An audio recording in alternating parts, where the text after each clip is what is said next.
ओम शांति। आज 11 अप्रैल 2024 की मुरली। तो आज बाबा बोलते हैं, मीठे बच्चे, यह बना बनाया नाटक है।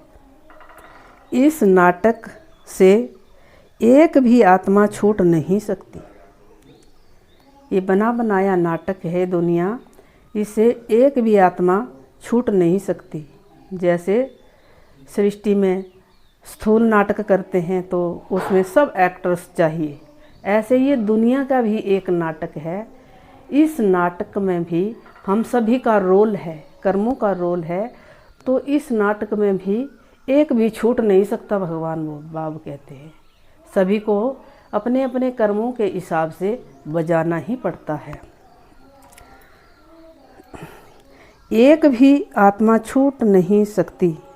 मोक्ष किसी को मिल नहीं सकता। मोक्ष कहते हैं ना कि हमें मोक्ष ही मिल जाए तो अच्छा है। तो भगवान बाबा कहते ये मोक्ष किसी को भी मिल नहीं सकता। प्रश्न, ऊंचते ऊंचा पतित पावन बाब भोलानाथ कैसे हैं? ऊंचा ते ऊंचा पतित पावन बाब भोलानाथ कैसे हैं? उत्तर, तुम बच्चे उन्हें चावल मुट्ठी दे महल ले लेते हैं। हम एक चावल मुट्ठी बाबा को देते हैं, इसके बदले में हम महल ले लेते हैं। इसलिए ही बाब को भोलानाथ कहा जाता है। इसलिए ही बाबा को भोलानाथ कहा जाता है। हम एक मुट्ठी देते हैं और इसके बदले महल ले लेते हैं। तुम कहते हो शिव बाबा हमारा बेटा है। वह बेटा कैसे है जो कभी कुछ लेता नहीं? वो बेटा कैसे है? वो कभी भी किसी से कुछ लेता नहीं है, सदा ही देता है। भक्ति में कहते हैं जो जैसा कर्म करता है वैसा फल पाता है। भक्ति में भी कहते जो जैसा कर्म करता है वैसा ही फल पाता है। परंतु भक्ति में तो अल्पकाल का मिलता है। भक्ति में भगवान बाबा कहते हैं अल्पकाल का मिलता है। जैसे इस जन्म में दे दिया, अगले जन्म में थोड़े समय के लिए कुछ मिल जाता है। अल्पकाल थोड़ा सा मिलता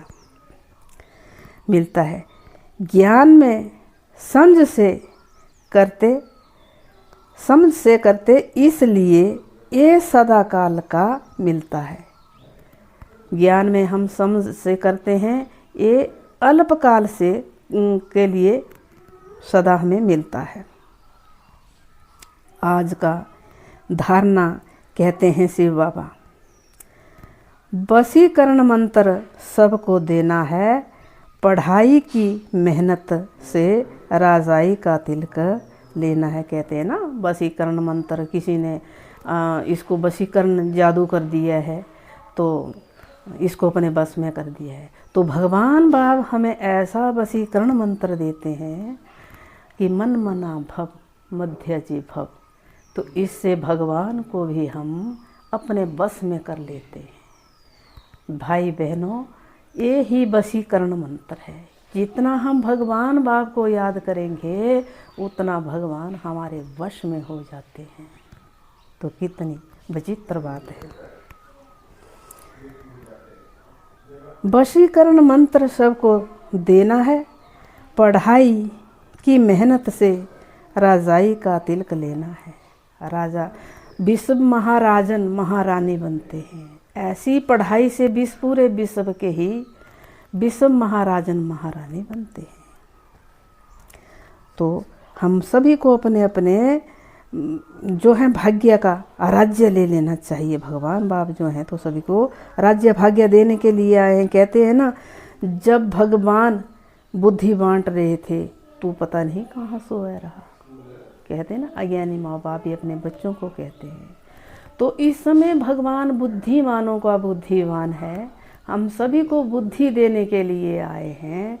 जन्म जन्म के जो है तो हमारी बिगड़ी हुई भाग्य, बिगड़ी हुई तकदीर को बनाने के लिए अभी ही इस धरती पर आए हैं।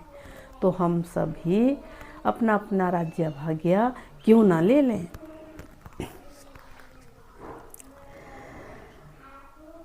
कितनी मेहनत से रजाई का तिलक लेते हैं, इन दुखों के पहाड़ों को हटाने में अपनी उंगली देनी है। ये दुखों का पहाड़ देखो, कलयुग में कितने दुख, अति दुखी हो चुके हैं। तो इन दुखों के पहाड़ों कहते हैं ना, गोवर्धन पर्वत को जो था तो उंगली में उठाया था, तो ये सृष्टि पूरी गोवर्धन पर्वत बन गया, दुखों का पहाड़ बन गया। इसको उठाने, इसको हटाने के लिए हम सभी को अपने अपने सहयोग की उंगली देनी है। तो ये उठ जाएगी, ये चले जाएगी दुनिया, इसमें स्वर्ग रचेगा, हम सुख में चले जाएंगे। तो यही थी जो उंगली देते थे दुखों के पहाड़ को उठाने की। तो भगवान बाबा ने सिद्ध करके बताया कि इसी समय का सब गायन है, इसी समय जो कुछ भी आप सब कर रहे हैं, तो इसी समय का गायन जो है तो हम 84 जन्मों तक भोगते हैं। नंबर 2 बाबा बोलते हैं, संगम युग पर पुरुषोत्तम बनने का पुरुषार्थ करना है, औरों को याद करने की ड्रिल करनी है। बोलिया पुरुषोत्तम संगम युग है, इससे बनने का पुरुषार्थ करना है, बाप को याद करने की ड्रिल करनी है। जैसे उठते बैठते चलते फिरते खाते पीते सोते जागते भगवान को याद करो। जब हम भगवान को याद करेंगे तो तमो प्रधान से सतो प्रधान आत्मा बन जाएगी। हमारी जन्म जन्म की मैली आत्मा शुद्ध पवित्र बन जाएगी, अपने धाम जाने के लिए बन जाएंगी, अपने घर जाने के लिए बन जाएंगी। ऐसी मैली गंदी आत्मा अपने घर जा नहीं सकती। तो इसीलिए भगवान को भी इतना काम करना पड़ता है। जब हम मैले बन जाते हैं, गंदी हो जाती है आत्मा जन्म जन्म के पापों से, तो इस पाप को धोने के लिए भगवान को स्वयं सृष्टि पर आना पड़ता है। और ऐसी योग अग्नि में जो है तो शुद्ध पवित्र आत्मा को करते हैं, वो अपने धाम ले जाते हैं। तो बाबा कहते हैं, सेवा ब्राह्मण जीवन को सदा निर्विघ्न बनने का साधन भी है। जब सेवा करेंगे तो हम निर्विघ्न बन जाते हैं, निर्विघ्न की सेवा है, साधन भी है। और फिर सेवा में ही विघ्नों का पेपर भी ज़्यादा आता है। जब सेवा करते हैं तो विघ्नों का पेपर भी ज़्यादा आता है। भगवान बाप कहते हैं, जब हम किसी भी पढ़ाई में पढ़ते हैं, स्कूल में पढ़ते हैं, अगर पेपर ना दें तो टीचरों को क्या पता लगेगा ये पास है कि फेल है। तो जब हम ऐसी पढ़ाई पढ़ते हैं तो इसमें बहुत बहुत विघ्न पड़ते हैं। जब विघ्न पड़ते हैं तो देखेंगे हमारी स्थिति कैसी होगी। भगवान बाबा कहते हैं, तुमको विघ्नों से डरना नहीं, घबराना नहीं, समझो हमारी उन्नति की सीढ़ी है। जब ये विघ्न आएंगे हम सहजता से पार कर देंगे। 1000 भुजाओं वाला भगवान बाबा हमारा साथी है, हमारा वॉकमैन है, हमारे पीछे हैं। 1000 भुजों की शक्तियाँ हमारे साथ है। हमारे को जो है तो विघ्न हरा नहीं सकता, विघ्न से हम डर नहीं सकते। विघ्न को जो है हम उन्नति की सीढ़ी बनाएंगे, तब हम अनुभव करेंगे और अच्छे अच्छे अनुभव करेंगे कि कौन से विघ्न में कौन सा अनुभव हुआ। वाह मेरा भाग्य, वाह।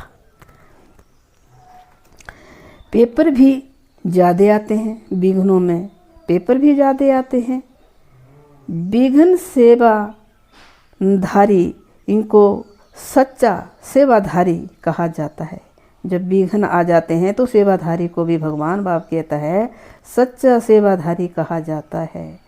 विघ्न आना यह भी ड्रामा में नोंद है। भगवान बाप कहता है विघ्न आना ये भी इस खेल में, इस ड्रामा में नोंद है। ये कल्प कल्प आए, कल्प कल्प ही चले गए, कोई नई बात नहीं, नथिंग न्यू। ये पहले भी आए थे, आज भी आ रहे हैं, नथिंग न्यू। इनसे डरना नहीं, घबराना नहीं। कोई बीमार हो जाता है परिवार में, कोई कैसी परिस्थिति आ जाती है, कोई कैसा विघ्न हलचल मचा देता है कि तो इनसे डरना घबराना नहीं है। ये हमारी उन्नति की सीढ़ी आएगा, हमारे को कुछ ना कुछ सिखा के जाएगा, कुछ ना कुछ दे के जाएगा। तो विघ्न ही ब्राह्मणों का जो है तो श्रृंगार है।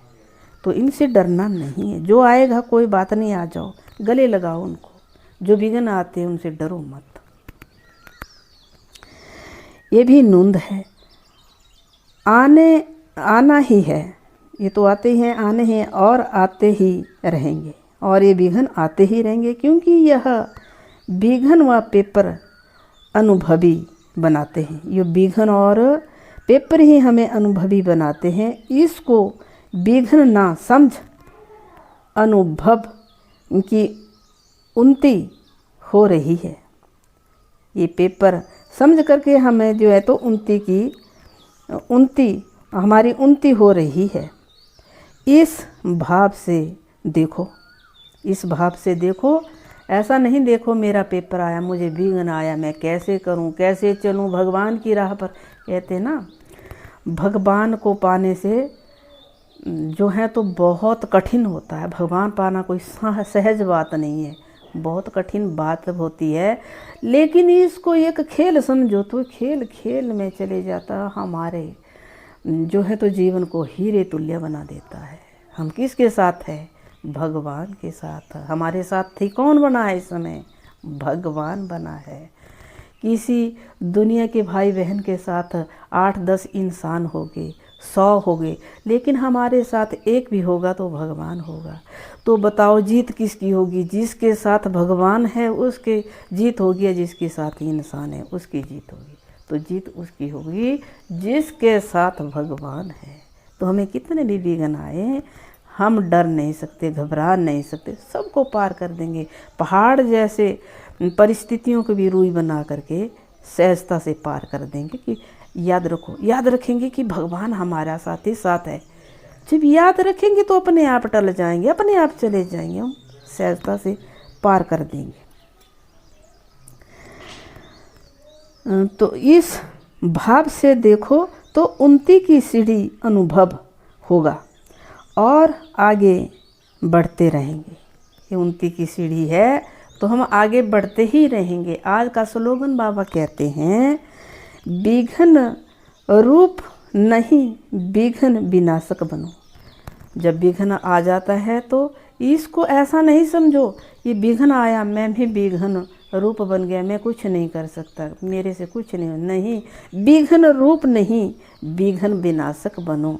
भाई बहनों, ये कितने भी विघ्न आए, अभी तो कुछ नहीं, ऐसी परिस्थितियां आने वाली है हमारे सामने, ना जाने कौन कौन सी हलचल मचेंगी। जब हम इन छोटी छोटी बातों में घबरा जाएंगे, डर जाएंगे, तो कैसे कदम उठाएंगे? कैसे भगवान के साथ चलने वाले इंसान डरने वाले थोड़ी नहीं होते हैं। भगवान के साथ ही तो आगे आगे बढ़ने वाले हैं। भगवान सहयोग से अपने भगवान को अपने सहयोगी बनाकर भगवान की उंगली पकड़ के आगे आगे चलो, आगे आगे चलो। जितने भगवान वो कहते हैं तुम्हारे को भी गनाते, उनको पीछे छोड़ते चलो, आप आगे आगे चलो। यही तो सच्ची गीता ज्ञान था। जो पार करे इनको वही सीता है, जो पार करे वही गीता है। ओम शांति।